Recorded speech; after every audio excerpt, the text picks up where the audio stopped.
All right, so today we got Ketric Buffin, stand by for a whopping 5'7" tall and 168 pounds. At least that's what I pulled from your, Navy football profile. Um, Navy senior of '08. Played DB, class of '09.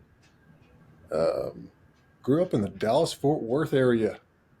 Spent some time in commerce growing up, and then on to Rowlett. Did I pronounce that right? Rowlett? Yeah. Really? Yeah. All right. Post Academy, went to the Marine Corps, and you're still in. Still Um, in. Been in the Marines ever since. What are the jobs that you held within the Marine Corps? Oh man. So started off just bottom level division officer type stuff. And my track is a little different. It's not your typical like platoon commander, company commander type track. I'm in a more of a specialized type occupational specialty. So for us, we have division officer at like a larger aviation logistics squadron, and then they send you to an organizational level squadron where you really kind of hone in on your specialty and what you're supposed to learn how to do. And you do that for like one tour, and then they snatch you out, and it's really the most fun that you have in your career as like a maintenance material control officer. And then you go back to an aviation logistics squadron, possibly as like a double AMO. Then as you get promoted, you get billets of increased responsibility, as with any other MOS. Nice. So that's what you do today. You're maintenance, aircraft maintenance. Yeah, I mean, my job today. So I've reached, made it up to the Pentagon. So I'm at headquarters Marine Corps. Like I'm like Nice. the guy when it comes to aviation logistics for the F-35. At least I like to believe F-35. I am, but Nice. there's a lot of players, a lot of players. Awesome. There always are. Yeah, Right. Well, cool. Now in Stafford, Virginia, it explains headquarters Marine Corps, working as the aircraft maintenance officer there, and what you do, hobbies, building, and I got a memory with that. So we'll get to to that topic, which is really intriguing to me, from Mr. Ose Asante. Sports, audiobooks, and working out. And I brought it up on the one that I'm going to release pretty soon. Is when I called you, I had to reschedule this one. We had it planned for last week. I was like, dude, yeah, we gotta push this one out. I got this opportunity. I need to go, be a part of. Um, One of the few I had on here that's still in the military. So a lot of these talks, we talk about the transition. Some of your story is going to be like, why do you stay in? So that'll be cool. hmm Um, yeah, and let's hit the memories. Okay, so first one is Ose Asante. He said ask you about his you know do-it-yourself projects. Ose had the opportunity to visit you and your wife Whitney when y'all were stationed nearby, and you built an entire deck with your own hands. Does that sound about right? yeah. That's true, man. that is true. In so whenever so it's kind of leads into why I still serve. I had this first sergeant that I served with back in First, like what? first sergeant. There She you was, go. yep. So back in 2015, we had this house built in Stafford, and as with most houses out here, they build them with access to a deck, but it's on the second story, so it's like blocked because if you step out, you step down. And anyway, so I was telling her about it, and she was like, "Oh, my husband owns a construction company in Las Vegas," and I was like, "What?" She was like, "Yeah, he can build a deck for you." I was like, "What?" So no kidding, like this guy comes over with a trailer, and he's like, "Yeah, I can build this deck. We can get it done in about 2 weeks." And I was like, "Okay." And me, I've never built a deck before, so I'm just thinking like, "Hey, I'm just gonna watch." Well, he was like, "No, no, no." He's like, "You're gonna help." So no kidding. Nice. He starts building this deck, and as they're out there building, I'm kind of just helping, watching, learning. Fast forward to 2019, come back to the same house in Stafford, and we get a pool put in the backyard. And the way the pool is put in the backyard, it left like this big fall off, on the far corner. So, I just kept looking at it, and I was like, I could probably build a deck in this corner. Like, I'm pretty sure I could build a deck in this corner. So that's what I did, man. And Nice. as time went on, like I would think more about it. I keep drawing up sketches, and eventually, I finished the deck. Nice. When you said you came back to the same house in Stafford, that means you had the house and then came back to it because you still had it, or Yeah. just So okay? So you yeah, rented it out or something? rented it out for a couple of years while we went to Boom. San Diego. Smart Then, man. oh yeah, yeah, had to hold on to this Awesome. one. All right. Let's keep moving. Let's see. Another thing from Os was you also gave him a nice fresh haircut at camp in '08. So, and, jack of all trades, building decks, cutting hair. Yeah, man. I still cut my own hair today. Like Nice. You use a yeah, mirror and one in the back and kind of feel yeah, it out. two Is that how you mirrors. do So it? I have a mirror in front of me, then I use another one. I kind of just go around. Nice. Yeah. I still rely on someone else to do that for me. So maybe one day I'll figure that out, but not today. Yeah, All man. right. So next memory, Clint Sovey. Um, he thought of you as a steady Eddie. Ketric was always steady. Rarely did he lose his cool, always lifting dudes up. Also, um, ask about how you pulled your Achilles playing basketball. Another Neshak memory was, or something he brought up was you were a sponsor brother of Blake's. Any good memories there? Blake. Blake Carter. Yeah, no, tons of good memories of Blake.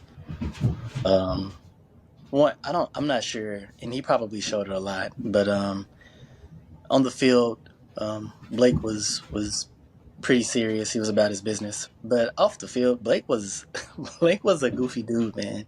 No Like, doubt. yeah, that dude, he was always joking, extremely silly, um, but really cared about people. I'm not sure if anybody really remembers that about Blake. But he really had a big heart, and he just really cared about people. He was concerned about what people thought about him, but he never put himself ahead of others. Even I think there was even going into my senior year. I think it was going into my senior year. The first game we opened the season with, I think, Ball State, and Yeah. Blake Killer and running back. yeah, Blake and I were we were competing for that starting corner job, and Buddy Green decided to start him that game. And Blake as a sponsor brother, and really as a mentee of mine, because any question that he had on the defense, he would come and ask me about it. Um, he got the starting job, so he started that game, and the first thing he did was, whenever he saw it on the depth chart, was come to me and talk to me about it. And it was slightly apologetic, and I was like, wait a minute, man, like that's not how we're gonna go about this. Like Yeah. I appreciate you coming to me and talking to me. I was like, but if he decided to start you, it's because you earned it. I was like, so go out there and ball out. Um, Yeah. and by all accounts, that's what he did. I was just lucky enough that Rashawn was having a rough game. But I got Yeah. So that's the benefit of being flexible and learning all the positions, right? oh yeah, man. For sure. All right. Um, good memory there. Next one, Jesse Awuji. In one of our games in 2007, you had a crazy concussion, maybe, and you couldn't remember a single thing about it. Uh, a week or two, after that event, you broke up with this girl, um, and you couldn't remember anything about maybe a conversation you had there with that individual. Oh, Uh, um, he uh, said, I told him what went down, and he spent some reflection time on that at the sideline because he was so confused on why things had gotten to that point. that is funny. Like, of all the things Jesse could remember, that's He doesn't give me very many memories. He gave me one on you though. that's the thing. But it was extremely bizarre, man. And you asked if anything was off limits. No, absolutely nothing is off limits. Yeah, not many people know about that. But it's true. It's very true, man. I remember. I remember before I got. I remember the moment before I got that concussion. It was during the spring game, my junior year. For whatever reason, Zingler was scrambling out, and he decided to run, and I caught a knee to the temple. And the next thing I remember was talking to Coach Green on the sideline, and then after that, like everything was just all bad. Was it documented concussion or undocumented? It was so that's another thing. It's I'm not sure if you experienced this, but if you didn't get I your had one. yeah, if you didn't get your medical records from the academy within like 5 years, it gets like purged. So I don't know where some of my concussions, I have no idea where that documentation. None. Gotcha. Yeah. Yeah, No, it's there's probably a few out there that no one knows about on all these guests yeah. on But the no, Navy that's football side. So but yeah, Jesse's right. Like I was so confused. I was trying to have a conversation with with my ex girlfriend at the time, and she was like, "Why are you talking to me?" And I was like, "What is going on?" It was, yeah, it was scary. Because I ended up calling my mom that night, and it really scared her. She was really concerned.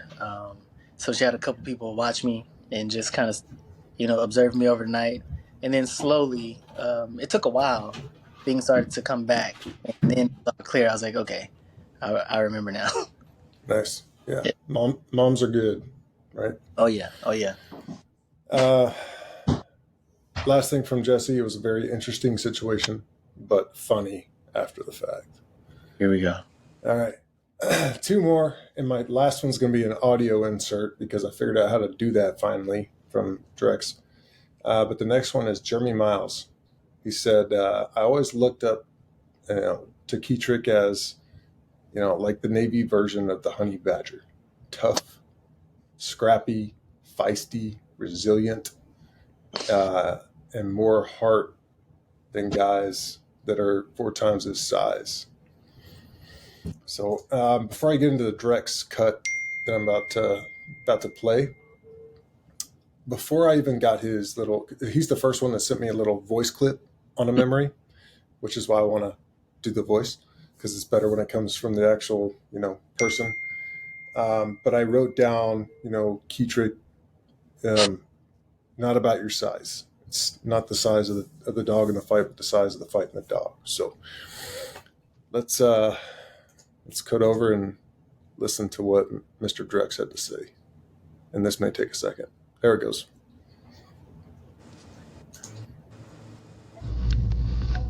So a memory value for Ketric.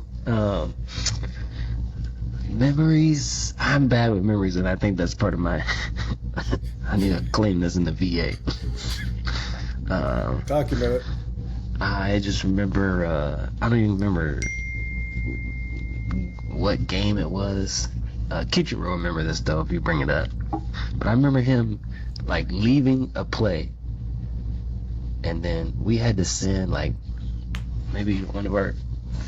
I think we had to send Joey Taylor in. No offense to my man Joey. I was like, man, Ketric, you better get yourself back in here, man. I think he got hurt or something. And then I think he was like, F it, and just went back in. But that's the kind of guy Ketric is, though, man. Very sacrificial, maybe even to a fault. Very caring, but I mean, he might be the smallest player to ever come through Navy football. I mean, how tall was he? How much did he weigh? Not much. 160, 5 feet tall, if that. Come on, man. And he played DB, man. He played safety. Of course, teams were gonna attack him, but he met the challenge and then some. He used to bring the wood. My man was fast, and so I think he. I don't think he would like me saying this, but I think he has some of that kind of like small man complex or wherever it is, because he does so much with so little that he's not gonna let you skip out on practice or excuse something when you have a lot, and then you're kind of wasting your abilities. He comes from small means, kind of growing up, rough childhood, and so he has done a lot with what he's been given. And I think sometimes that can come off as critical or harshness, but it's actually love, because he wants what's best for you, over and against, oftentimes what's best for himself. And so I think you saw that at the academy. I think you see that now. Extremely focused. He's gonna get it done, no matter what, and I mean, this is probably all cliche, but it doesn't matter the size of the dog in the fight, but the size of the fight in the dog. And Ketric he's not gonna like show you his cards, but when you line up against him, you gonna find out what kind of fight you in, and it's probably gonna catch you off guard. And if you don't bring it, you're gonna end up, on the ground, and he'll be by you, or whatever the case. But so, Ketric also, I'll say this, is a better friend than I am. He's been a good friend. He linked us up after all these years. He just continues to kind of pursue and love on people, and the only reason why we're still connected is because of him. And he kind of does that with everybody. He doesn't give up on too many people, and but at the same time, like, if you're just gonna continue down that other path, he'll let you go. But he's extremely loving and extremely caring. That's good stuff. There man. you go. Gotta reach out to Drex, man. Give him some love, man. Drex, Awesome. man, listening, man. I see you, man. I see you. Nice. DBs have to be super resilient on a Navy defense. On a run defense or a run offense, it's not that big a deal. But when the passes come out, the linebackers just can't cover those guys. So trust me, I've been there, and that was my biggest weakness as a linebacker, was covering the pass. Thankful for guys like you, right? So, anyways, no excuses. Here we go. Tell us the story. Which one? Your story, man. Start from the beginning. Oh man. Back to childhood. Like, where'd you come from? Who is Ketric? And then we'll just go from there. Yeah. I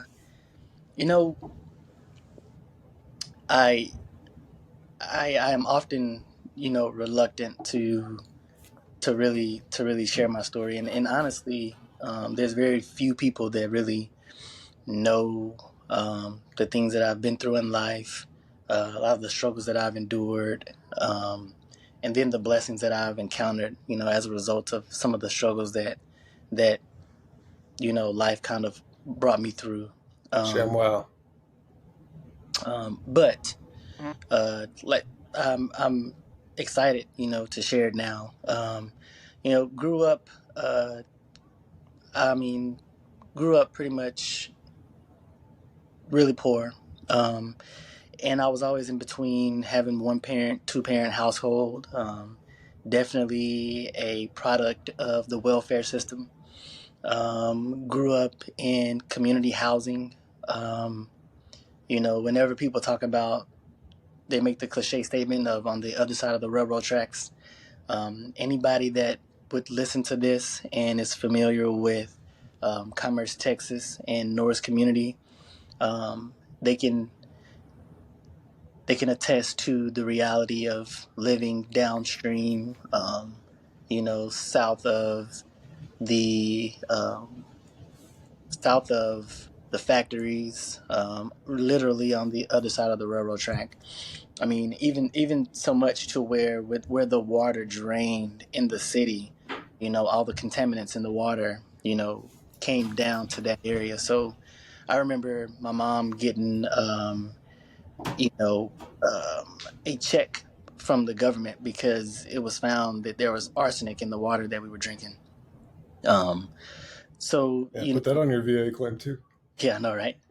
So Just kidding. all those things, and then you kind of fight your way through life, and it's kind of interesting that the timing of this conversation because I'll probably bring it up later that Drex is having it's kind of brought us into a conversation, something that's tugging on his heart, and I'm able to speak from a lot of my experience of growing up, to kind of just give my perspective on where he feels he's being led. But Awesome. that small town in Commerce, really really took me through. But at the same time, man, I wouldn't trade it for anything, because you learn a lot. You get to see you get to see life from a different perspective. But also there were men from the college. So Commerce is a small college town. Back when I was young, it was called East Texas State University. Now it's Texas A&M at Commerce.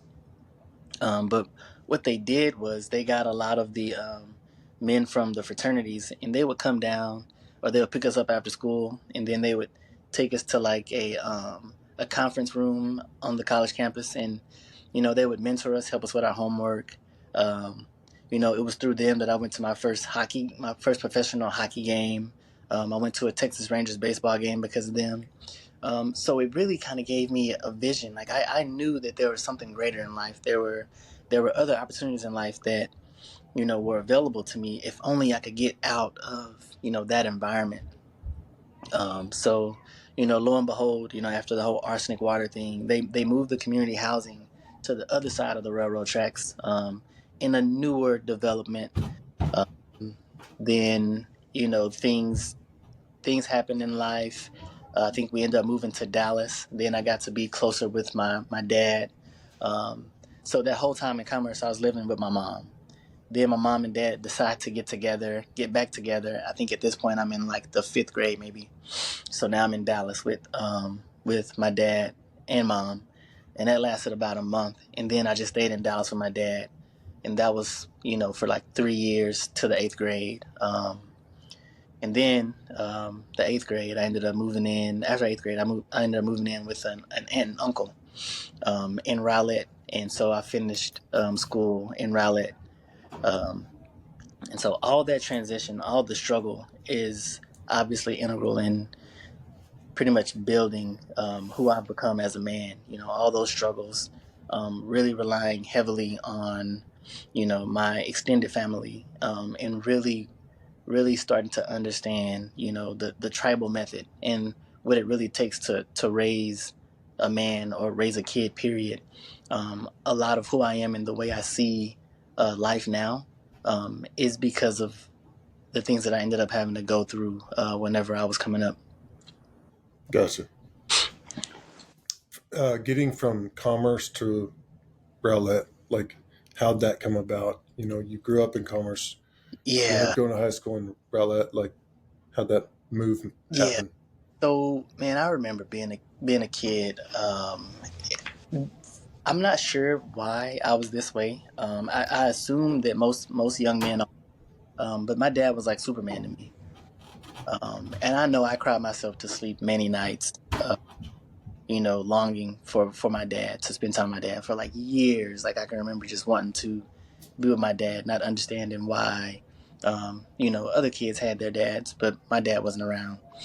So finally, my mom was like, "Okay, fine. Well, we can move in with your dad."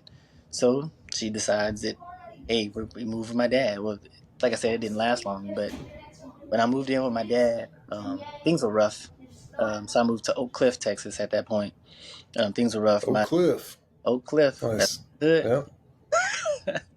Yeah. uh, so she leaves, and then I'm there with my dad in Oak Cliff, um, which it was rough, but it was different. The struggle was different. Um,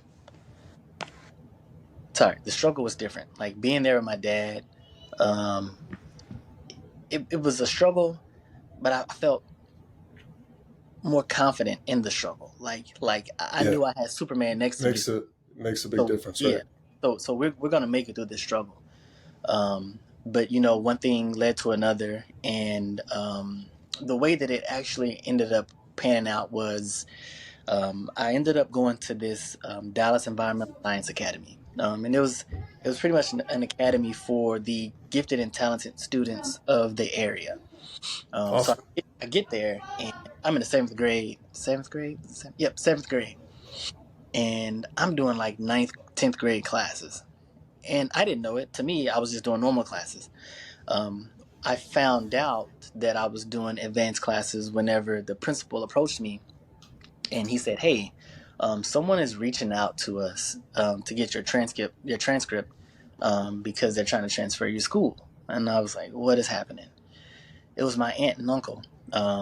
They pretty Okay. much wanted a better opportunity for me, and essentially the idea was if you go to a school in the suburbs, a bigger school, you would have a better opportunity of going to a good college. And you know, Yeah. hey, sold. So when I transfer schools, I have a cousin. We're the same age. We're like brothers. Um, it's his parents, his mom, and us, and stepdad. Move in with them, and they go to enroll me in school, and they're looking at me. I'm trying to go to the eighth grade. They're looking at my transcript, and they're like, "We don't offer these classes here." And I'm thinking, I was like, "Why don't they offer these classes?" I was like, "What's going on?" They're like, "He has to go to the high school to take these classes." And what would any eighth grade like teenage kid do? I would say, "No, you know, I'll just take the classes in my grade, and I'll just stay with my classmates, my age group, and I'll just progress that way." So man, I ended up taking I studied Romeo and Juliet 2 years in a row. Blew the teachers away because they thought I was the smartest thing, and I was like, "No, I've studied this like a couple times." Algebra 1, I think it was. I was teaching the teacher how to do it because she was new to the school. Um, and then science, all those things just came easy. And that's actually that same year is the first year I ever played football too, the eighth grade. Nice. Yeah. Cool. So you do the high school thing, and real quick, coming out of high school, who was your recruiter at the time? Got to ask. It's always a fun question. Coach Spence, man. Coach Spence. Spence. Yeah. Oh How yeah, on? he was a good recruiter. That's for He sure. was, man. He was. Good guy. Nice. So from there, did you go direct straight into the academy, I did or did you not. go to prep school? All right. I, So you did the prep school thing. How was that for you? oh man. The prep school is a transitional period of my life. Probably one of the most abrupt transitions that I've had in my life. Um, Probably one of the greatest experiences I had in my life too. Just because of the diversity of the place, them kind of thrusting you into being a young adult, taking care of yourself, um, and then you know going through the whole storming, forming, norming phase with like new people from different places, getting Yeah. to So understand, good. yeah, and learn different cultures. Ah, man, it was great. Like Naps was absolutely great. Awesome. And then from there to the academy. Ugh. The academy was different.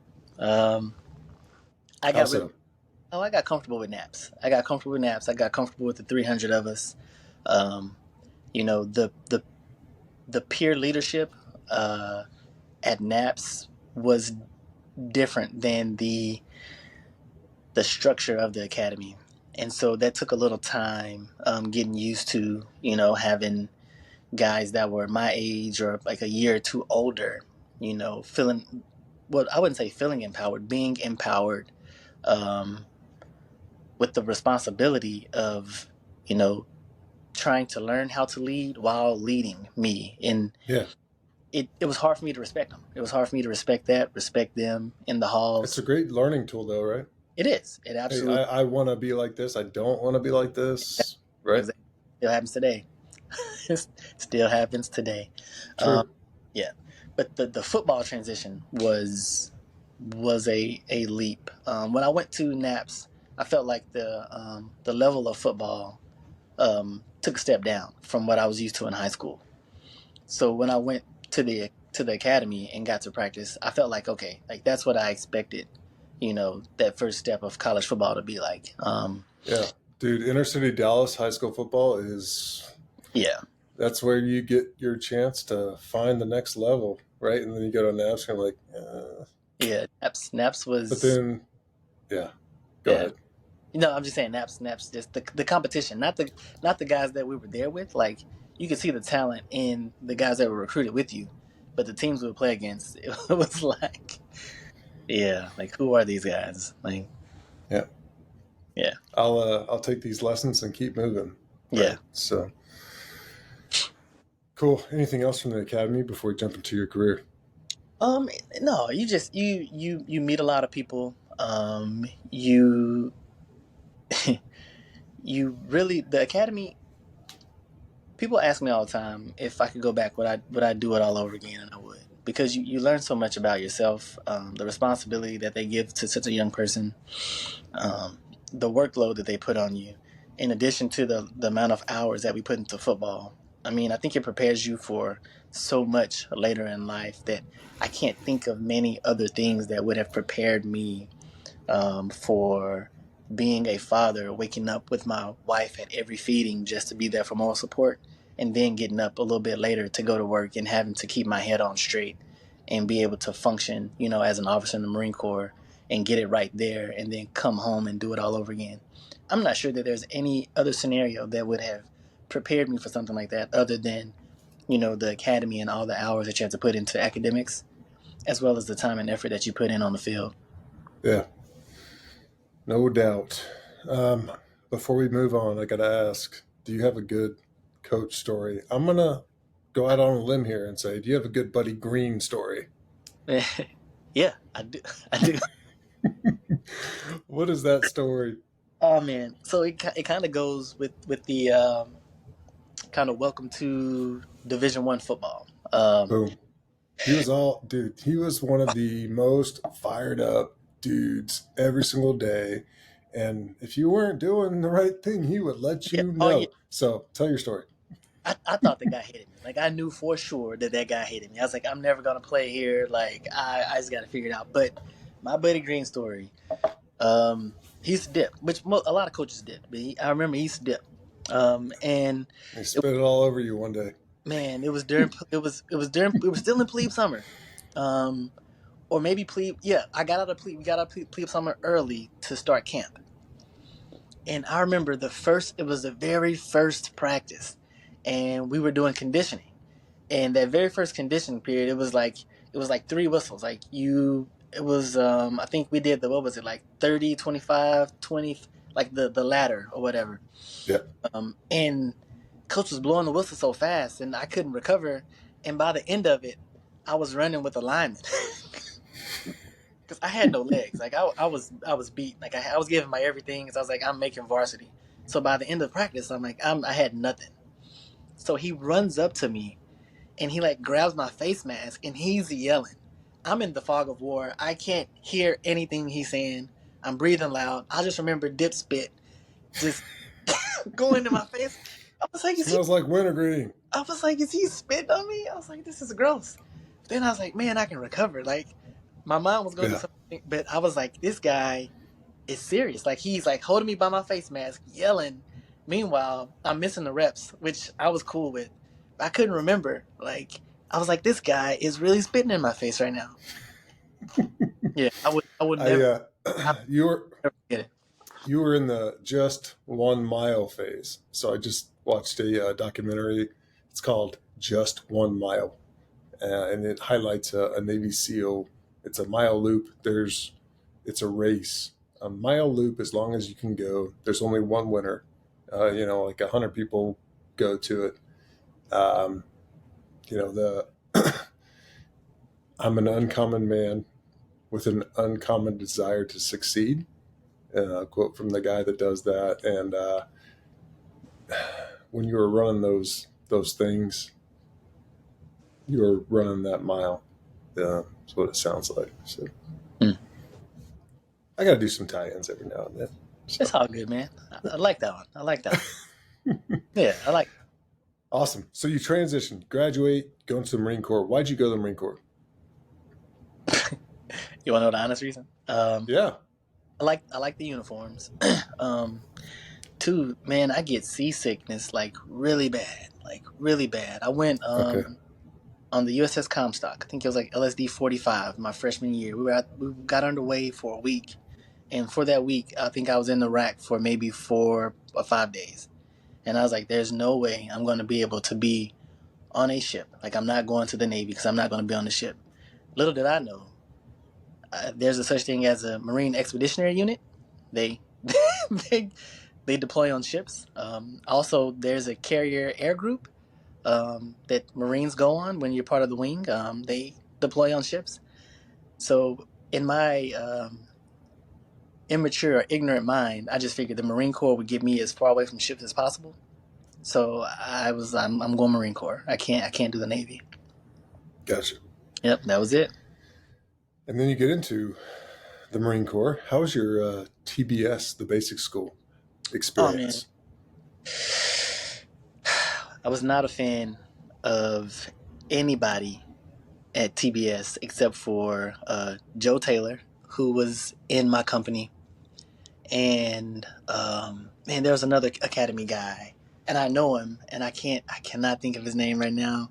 Oh man, he would choke me if he sees it, he's going to choke me. Oh man, it'll come to me. But Yeah. other than those two guys, like I didn't like anybody. Too many concussions. Those, yeah, I know, right? Seriously. But oh man, what's that guy's name? Man, he went to the academy. His wife went to the academy, and I cannot think of his name right now, which is not uncommon for me. Like I'm terrible with names, man. Terrible. But I remember people, just not their names. But he he'll tell you like he remembers this day. It was like day two. Um, we get to TBS and we get our rifles, and our SPC had us do inspection arms. Never did inspection arms a day in my life. Like I never, I never even held a rifle like that. So I'm standing at attention, but I'm trying to watch everybody as they do inspection arms like one at a time. And my SPC had me do it like 10 times in a row, and he saw that like I was doing what I felt like I was doing what everybody else was doing, but clearly I was not. There was something I was missing, and he just had me do it over and over. And I was like, you know what is he trying to prove here? I was like, if I'm messing it up, he's just going to continue to have me embarrass myself in front of my peers when he could just stop, acknowledge that he clearly doesn't know what he's doing. So I'm not going to. Maybe doesn't sound like he talked to you very much. No, that guy sucked, man. He was just a poor leader, in my opinion. Yeah, I remember his name. I remember his name. I know you do. Yeah, Jeff Shuley is the other Academy grad that I was talking about. That was Nice. yep. Um, Great dude. But yeah, no. So TBS, I hated it. I felt like it was just a means to an end. I just wanted to get done with it. Um, it wasn't hard. I just didn't enjoy it. Gotcha. Yeah. Well, cool. Um, so after that, you transitioned and you went Yeah. through So TBS, and then you got to the fleet and had your first job. Where's mhm. it go from there? So uh, graduate TBS. I get my MOS of 6002 aircraft maintenance officer, and they send me to Beaufort, South Carolina, to Marine Corps Air Station Beaufort, um, to Marine Aviation Logistics Squadron 31. And that is where my Marine Corps career started. When I started off as a division officer, they gave me a division with about 120 Marines, and I didn't know anything about aircraft maintenance. So what do I do? I just integrate with the Marines. Anytime they're working, I'm beside them, working with them, trying to figure out what it is they do. So they they taught me a lot. Um, Obviously, when you have a young, naive lieutenant, they take advantage whenever they get the opportunity. But I was okay with it, and because I was okay with that, and they understood that they weren't going to be able to to get under my skin. It's almost like they just took me in and they started to treat me kind of like one of their own. ShamWow. Yeah. So it was great, man. And then the staff NCOs, they kind of saw it. So they found out I was an academy grad, and it made them kind of standoffish. Like they didn't really know like how to treat me or how to Yeah, take there's a stigma there with their academy grads, right? the stigma. There's a stigma. So then when they found out, they're like, "Where's your ring? Like, why don't you wear your ring? Like, are you trying to hide from us?" I was like, "I have no I don't idea." have to wear a ring. That's not what I'm about. Yeah, I was like, "I don't know what you guys are talking about." I was like, "I don't know what y'all have encountered in the past." I said, "But I think you will find that whatever it is that y'all have experienced, I'm probably not going to be like that." And that's kind of how my career has played out. I'm a people person. You know, I try to look across the table at everybody. I'm never better than anybody. I never think to be better than anybody.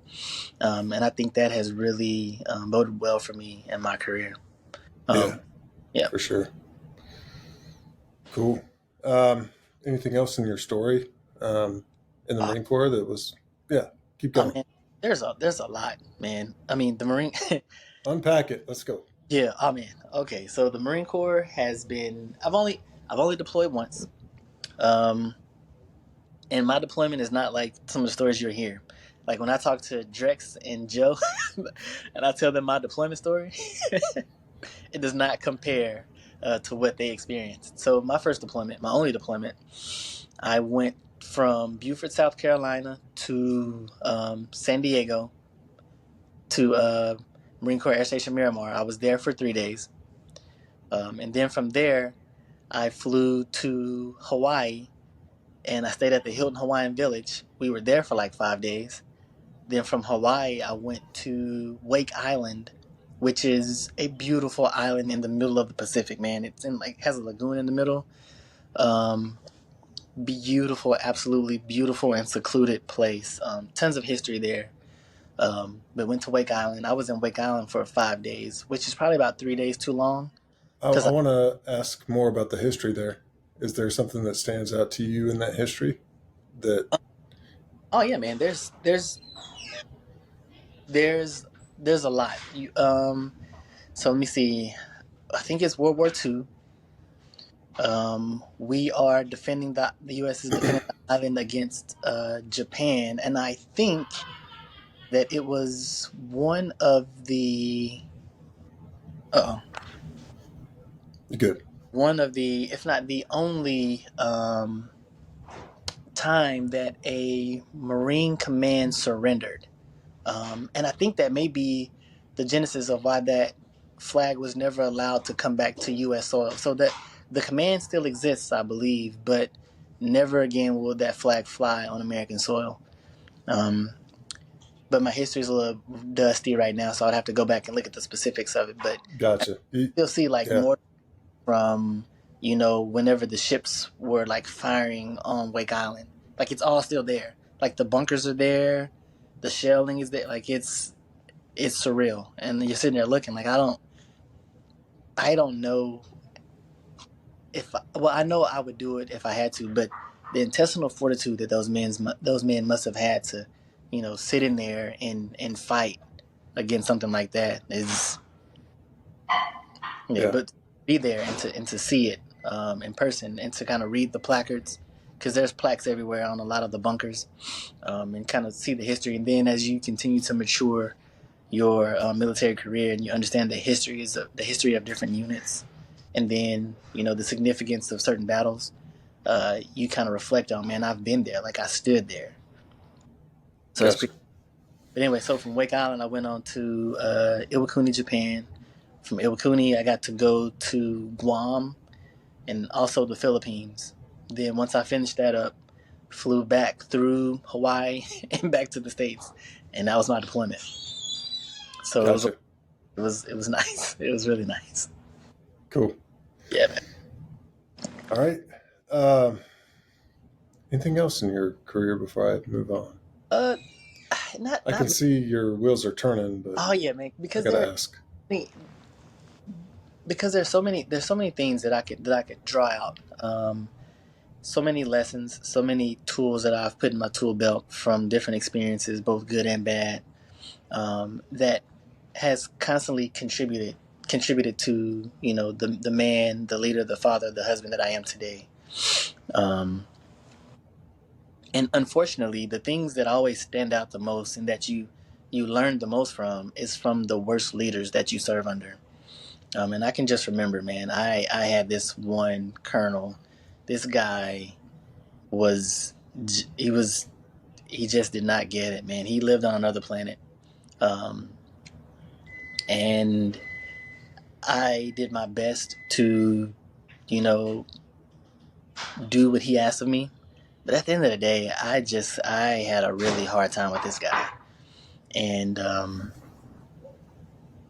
from I was a captain then, um, and what I learned from him was so I worked for this guy, and his boss ended up pulling me out from being under his command. But in doing so, his boss pulled me into his office, and we had a 10-minute conversation, and it went a little bit like this. He asked me, what do I think the root of my success was as an athlete, as a football player. And I kind of just looked at him. I was like, it was hard work.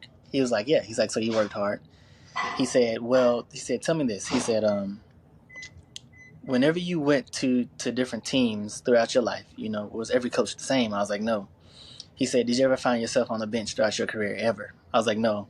He said, yeah, because you probably figured out how to get on the field regardless of how good or bad that coach was. You figured out how to get on the field. Yeah. And in doing so, like, you got on the field and you were able to help your team. He said, you're going to reflect back on this. He said, you're going to realize you didn't do what it took to get on the field. And he said, and as a result, your team was not able to benefit from you being on the field because you weren't able to get on the field. He said, so now you have Marines that are under his command, under his charge, that you were no longer there to provide a buffer for.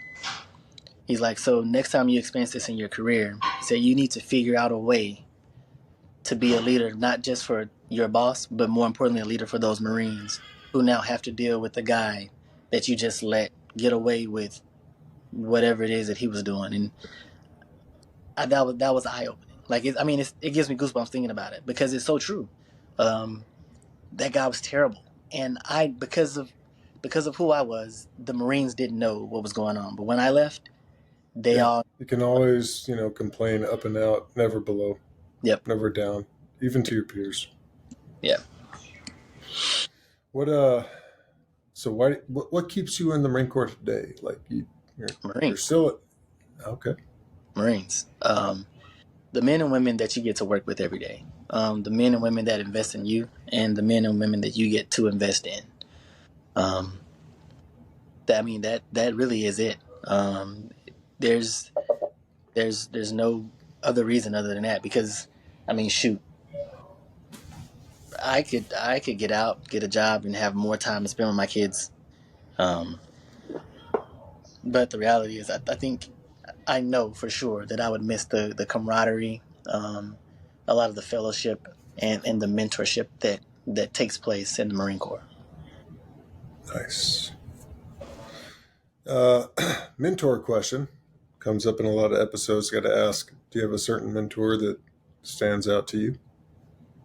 A mentor that stands out? Yeah, I do. Patrick Haynes, I think class of 02 or 03, one of those two classes. Pat Haynes. He also aircraft maintenance officer. He played football at the academy. He went to Naps. He's a Cali boy. He stands out. He's always been at a location, he's always been in a position to positively influence my career, all the way up to the point to where I picked up major. He was always somewhere where I needed him to be. At least I felt like I needed him to be. But I think the reality is he was just a good person that was always willing to help and look out for me. Awesome. Yeah. So definitely Pat. The most humble person I know, the most caring person that I've encountered. Like this guy, he was a monitor, and he would lose sleep over having to send people to certain locations because he knew how it would impact them and their families. And I was like, dude, that's your job. Like you have a job to do at the end of the day, but it kept him up at night. Gotcha. Yep. You've already brought this up. I wrote this down, a week ago. Was investing in one another, building community. What does building community mean to you? So building.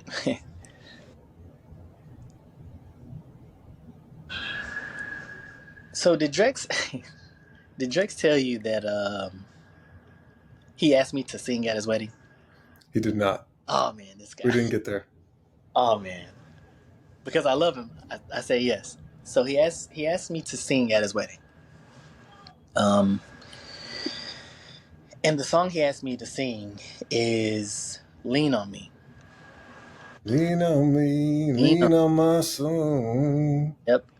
When Nice. you're not strong, and I'll be your friend. I'll help you carry on. If there's a load that you need to bear that you can't carry, lean on me, and I'll bear that load. Awesome. And to me, I feel like that's what community means. It means to be so in tune with one another to where I don't have to tell you my needs because you already know. So in tune. Yep. I like that. So there's no burden that you have to bear alone because I already have a good understanding of what it is you're going through, and I know how to be there for you, and I'm willing to be there for you. That is what I feel community is, and not just between me and one other person, but me, my immediate like next door neighbor, the guy across the way, all the houses on the street. I want to be so connected that whenever something's going on, when you need help, like I already know how to help. Awesome. Good stuff. All right. Only a couple more. What's the biggest obstacle you're working through today? Biggest opportunity, struggle? Man, the biggest obstacle that I face today is time management, and time management on so many levels. So time management when it comes to a daily routine of making things work with Whitney, my wife, and our kids, and all the things that they do. Planning for the next week, how we're going to, execute to attend different like soccer tournaments, and it's usually her kind of telling me like, "Hey, you do remember?" And I'm like, "I don't remember." Yeah, I get that a lot too. Yeah, but also time management with regards to our next move. I'm coming up on 15 years. I'm due to rotate Awesome. next. Whitney is going to Command and Staff College, and she's already been selected for a command ashore. No, at sea. So we're trying to thread the needle on this last move, so that we can stay together as a family unit, and that is my big struggle right now, trying to figure out how to best maneuver this next couple years so that it keeps my family together, co-located, and it also creates a easy transition into high school for my kids, because at the 20-year mark, KJ, my son, will be in the 10th grade, just finishing up the 9th grade, and my daughter will be her freshman year in high school. Goodness. Yep. Freshman in high school.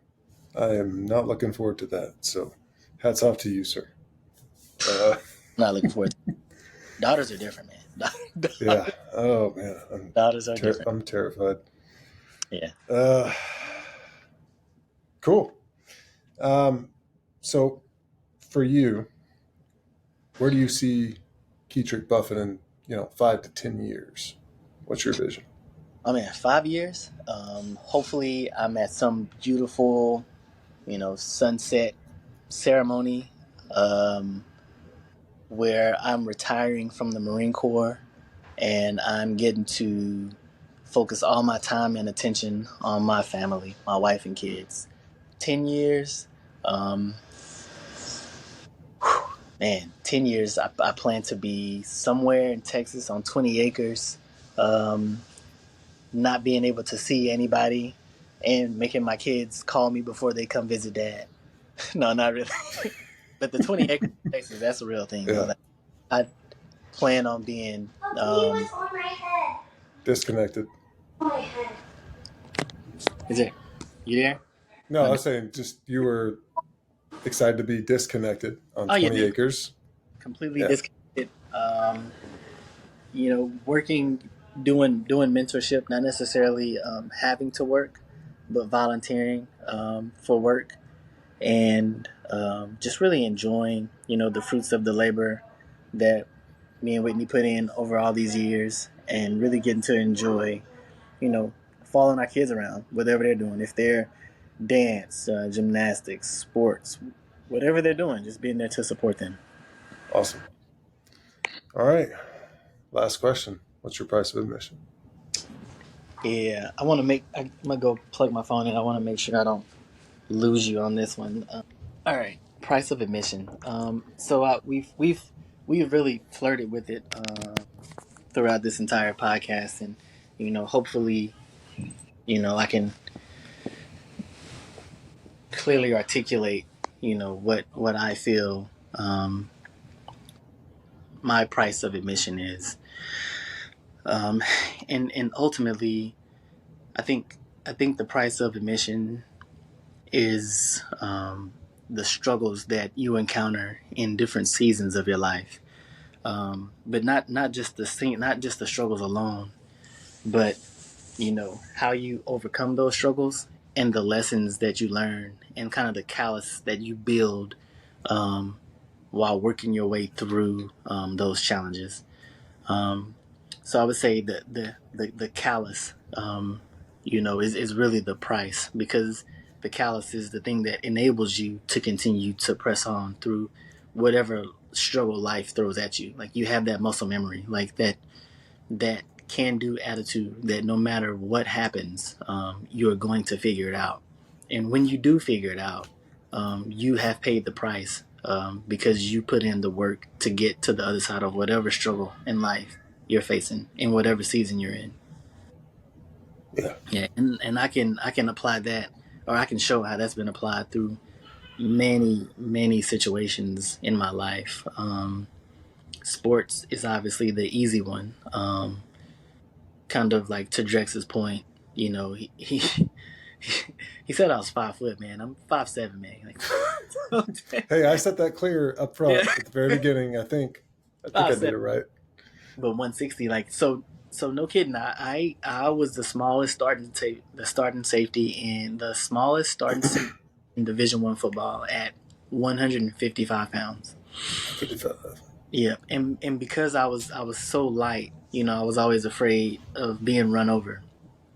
So I knew, I understood physics, and I was like, I have to bring everything I have as fast as I can in order to ensure that whoever I hit, one, they feel me, and two, they fall down. Um, so there was no gathering. Like, I was coming with everything I had, and if I missed, like, I was gonna fly 5 yards past you, and that's just the way I played, and that's the way I've applied things in life. Like, I'm gonna give it everything I have, Yeah. no matter how hard the challenge is, no matter what we're going through. Um, the challenge is irrelevant. The work required to get through the challenge, that's the price. Yeah. For sure. One of the smallest guys. People felt the impact. Um, a few injuries throughout the process, A lot of injuries, concussion, broken bone. but um, definitely an awesome story. So appreciate you sharing that today. Um, you must tell Whitney thank you tonight for allowing you this time. And how many kids you have? 2. Two. What are their names? Yep, Kyla and KJ. Ketric Jr. Nice, dude. Awesome convo. Appreciate the time. I always pick up a lot of things when I talk to you guys and kind of like soak up your story. And I think I've learned a few things tonight. So that was a success. And yeah, man, keep on keeping on. Good Oh talk. yes, man. Thanks. I appreciate the invite. Awesome. All right, man. Have a good one.